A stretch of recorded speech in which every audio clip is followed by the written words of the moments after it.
नमस्कार दोस्तों। आपने कभी न कभी तो रामायण जरूर देखे होंगे और राम का रोल करने वाले गगन मलिक को भी।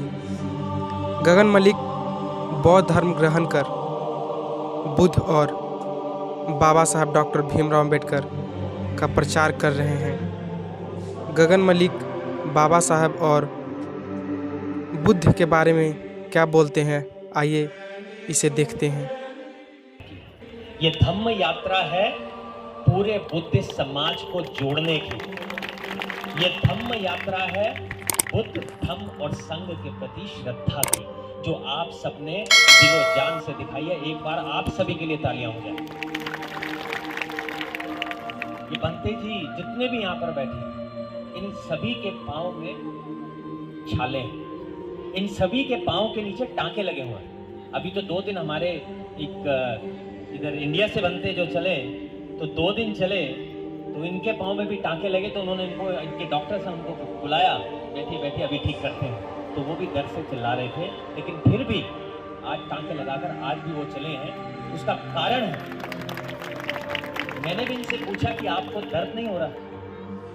कई जगह पे तो मैंने पाँव ऐसे देखे कि आंखों में आंसू आ गए कि जो चप्पलों के निशान होते हैं वो ऐसे गड़े कि जब वो चप्पल उतारी तो वो उसके साथ उनकी स्किन भी बाहर निकली। ऐसा भी है, लेकिन वो अभी भी चल रहे हैं।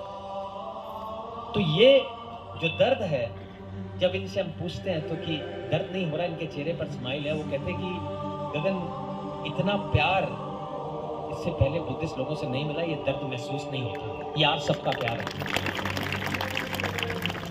वो चली जा रहे हैं, चलते ही जा रहे हैं, रुकना कहीं पर भी नहीं है। रोज 20 किलोमीटर चल रहे हैं। और ये धम्म यात्रा का कारण एक ही है जो हमने चलाई है कि बाबा साहब का सपना हमें पूरा ही करना है। और वो सपना है एक बौद्धमय भारत का, एक बुद्ध भूमि, लोगों को बताने का ये बुद्ध भूमि है। मैं छोटे से जब बड़ा हुआ तो मुझे ऐसा लगता था कि बुद्ध के बारे में सब जानते हैं, या मुझे ऐसा लगता था कि लोग जानते हैं, मैं शायद नहीं जानता बाबा साहब के बारे में। बट कड़वी सच्चाई ये निकली, ना बुद्ध के बारे में लोग जानते हैं ज्यादा और ना बाबा साहब के बारे में। हम तालाब में रहते हैं, हम लोग जानते हैं तो हमें लगता है कि सारा संसार जानता है, लेकिन ऐसा नहीं। आज आप middle class, high class families में जब आप जाएंगे तो उन सभी के घर में बुद्ध की आपको डेकोरेटिव तस्वीर मिलेगी या पेंटिंग मिलेगी, जो लाखों करोड़ों रुपए की भी होगी कई बार। लेकिन अगर मैंने उनसे जाके पूछा कि ये बुद्ध के बारे में क्या जानते हैं, तो शांति का प्रतीक है। इनके आने से पीस आता है।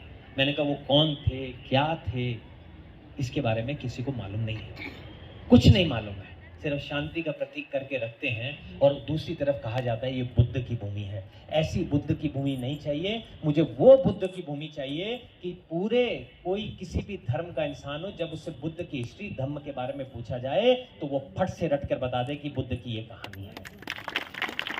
बाबा साहब के बारे में बात करते हैं। मैं तो श्रीलंका में बुद्धिस्ट बना, यहाँ पर आया, मुझे भी सिर्फ इतना मालूम था कि बाबा साहब ने संविधान लिखा है भारत का, और अंबेडकर जयंती के दिन हमारे स्कूल की छुट्टी होती है। हमें पता ही नहीं है, क्योंकि Buddhist base A grade school है ही नहीं भारत में। Saint Mary, saint this, saint वो, क्रिश्चियन स्कूल बच्चे को यहाँ भेजना है कि उसकी इंग्लिश अच्छी हो जाएगी। हिंदू बेस स्कूल है, मुस्लिम बेस स्कूल है, सिख बेस स्कूल है। बेस वही है और पढ़ते वही है, वो सारी सेम पढ़ाई है, लेकिन उनको जो सिखाया जाता है, संस्कार दिए जाते हैं बच्चे को, वो उन्हीं के हिसाब से दिए जाते हैं। तो ए ग्रेड बुद्धिस्ट स्कूल कहाँ है? तो वो सपना देखकर भी आगे चले हैं, क्योंकि बाबा साहब ने कहा है एजुकेशन सबसे ऊपर है। और ये प्रण लिया है, ये संकल्प किया है कि भारत में ए ग्रेड का सबसे अच्छा बुद्धिस्ट स्कूल बनाएंगे, क्योंकि बुद्धिस्ट जो बच्चा वहां से निकलेगा वो 100 के बराबर एक अकेला होगा, उसकी पहचान अलग से होगी। बाबा साहब के बारे में जब मैंने पढ़ा, और मैं हैरान रह गया कि एक इंसान ने इतनी प्रताड़ना सहकर एक ऐसा मकाम हासिल किया कि मैं तो कहीं पर भी देखता हूं, उनकी तस्वीर आती है तो सर खुद ब खुद झुक जाता है, चाहे वो किसी भी देश का प्रधानमंत्री ही क्यों ना हो। ये ताकत है और ये खून आप सभी की रगों में दौड़ रहा है।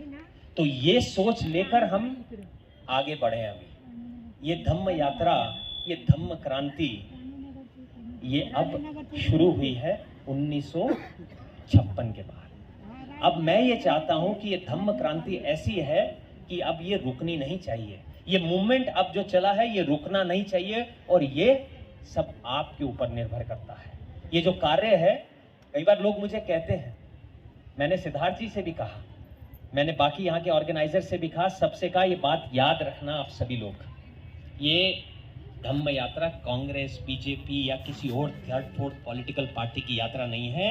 ये यात्रा धम्म की यात्रा है, जिसके कारण से आप सब लोग यहाँ नतमस्तक हुए लोग देख रहे हैं आप यहाँ। और जिस प्रकार आप सब लोग बाबा साहब को अपना मानते हैं, मेरे बाबा साहब, हमारे बाबा साहब, और ऐसे ही जिस दिन आपको ये लगेगा कि हर वो कार्य धम्म का जो है वो मेरा अपना है, तो समझ लेना हम लोग बौद्धमय भारत की ओर बढ़ना शुरू हो चुके हैं।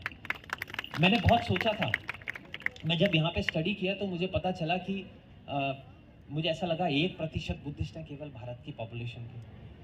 कैसे मुझे लड़ना पड़ेगा, बहुत से लोगों से लड़ना पड़ेगा, दूसरी जगह पे जाकर लड़ना पड़ेगा।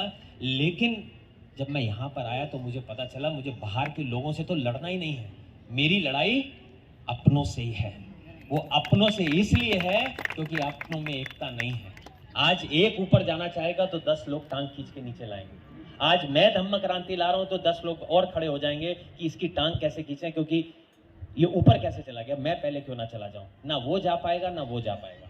तो हमें इकट्ठा होना है, एक दूसरे का साथ देना है और कोशिश करना है जहां धम्म और बुद्धिज्म की बात आए एकदम से आगे बढ़कर जाना है। जैसे बाबा साहब अपने हैं वैसे हर धम्म का कार्य अपना है।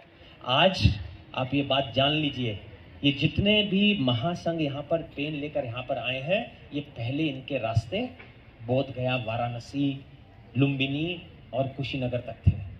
इनको यहाँ पर इसीलिए लाया गया है कि एक बार आप देखिए तो सही कि भारत के सच्चे बुद्धिस्ट कौन हैं, किनके कारण आज भारत में बुद्धिज्म जिंदा है। उन महामानव डॉक्टर अंबेडकर को जानिए तो सही। और आज इस बात का एहसास पूरा थाईलैंड कर रहा है कि हाँ, ये है भारत के सच्चे बुद्धिस्ट। और ये बात बहुत दूर तक जा चुकी है, इतनी दूर तक जा चुकी है कि बहुत जल्द थाईलैंड की मॉनेस्ट्री में बाबा साहब अंबेडकर का एक पुतला लगाया जा रहा है।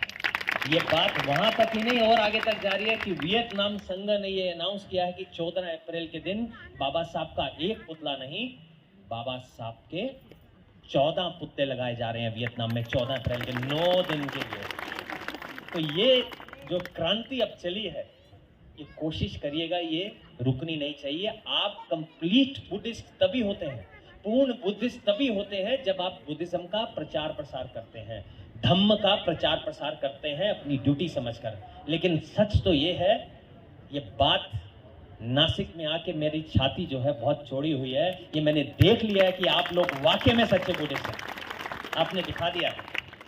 और मैं और अब बहुत ज़्यादा टाइम नहीं लेना चाहूँगा।